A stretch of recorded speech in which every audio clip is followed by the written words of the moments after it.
श्रीमद्कुंज विहारणे नमः। श्री स्वामी हरिदासो विजय तीर्थराम। आज देव प्रबोधनी एकादशी, जिसे देव उठनी एकादशी भी कहा जाता है। आज ये दिन 5 महीने के बाद इस समस्त सृष्टि के पालनहार भगवान विष्णु योग निद्रा से जागेंगे और पुनः सृष्टि के पालन का कार्यभार संभालेंगे। आज के दिन से ही समस्त जागतिक मांगलिक कार्य आरंभ हो जाएंगे। कार्तिक माह की शुक्ल पक्ष में आने वाली एकादशी माँ लक्ष्मी और भगवान विष्णु को प्रसन्न करने के लिए श्रेष्ठ दिन माना जाता है। इसके प्रभाव से बड़े पाप भी नष्ट हो जाते हैं।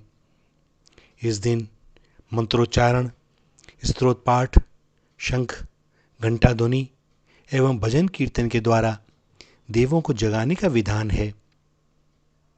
कार्तिक पंचतीर्थ महास्नान भी आज से ही प्रारंभ होकर कार्तिक पूर्णिमा तक चलता है। पूरे माह कार्तिक स्नान करने वालों के लिए एकादशी तिथि से पंचभी का व्रत प्रारंभ होता है, जो 5 दिन तक निराहार रहकर किया जाता है। निराहार और निर्जला भी बहुधा। यह धर्म, अर्थ, काम, मोक्ष की प्राप्ति के लिए किया जाता है। पद्म पुराण में वर्णन है कि देवउत्थान एकादशी का व्रत, इसका फल 1000 अश्वमेघ यज्ञ और 100 राजसूय यज्ञ के बराबर होता है। आज के दिन पवित्र नदियों में स्नान और भगवान विष्णु की पूजा का विशेष महत्व है। इसके साथ ही दान पुण्य भी किया जाता है। इस व्रत को करने से जन्म जन्मांतर के पाप क्षीण होते हैं और जन्म मरण के चक्र से मुक्ति मिलती है। द्राक्ष, ईख, अनार, केला, सिंघाड़ा आदि ऋतुफल श्री हरि को अर्पण करने से उनकी कृपा सदैव बनी रहती है। भगवान का चरणामृत अवश्य ही ग्रहण करना चाहिए, क्योंकि चरणामृत सभी रोगों का नाश करता है और अकाल मृत्यु से हमारी रक्षा करता है। कार्तिक स्नान करने वाली माताएं बहनें एकादशी के दिन भगवान विष्णु के रूप श्री शालिग्राम एवं विष्णु प्रिया तुलसी का विवाह संपन्न करवाती हैं। पूर्ण रीति रिवाज से तुलसी वृक्ष से शालिग्राम के फेरे एक सुंदर मंडप के नीचे किए जाते हैं। विवाह में गीत, भजन, तुलसी नामाष्टक सहित विष्णु सहस्त्र नाम का पाठ किया जाता है। तुलसी विवाह को देव जागरण के पवित्र मुहूर्त के स्वागत का आयोजन माना जाता है, क्योंकि तुलसी भगवान को बहुत प्रिय है। शास्त्रों के अनुसार तुलसी शालिग्राम विवाह कराने से पुण्य की प्राप्ति होती है। देवउत्थान एकादशी के दिन तुलसी का विवाह किया जाता है। तुलसी विवाह का इस समय मुहूर्त कल 22 नवंबर की रात 11:03 बजे से आरंभ हो रहा है और इसका समापन 23 नवंबर की रात 9:01 पर होगा। पूजा का मुहूर्त शाम 5:25 से रात 8:46 तक है। तुलसी विवाह के लिए सबसे पहले लकड़ी की एक साफ चौकी पर आसन बिछाना चाहिए।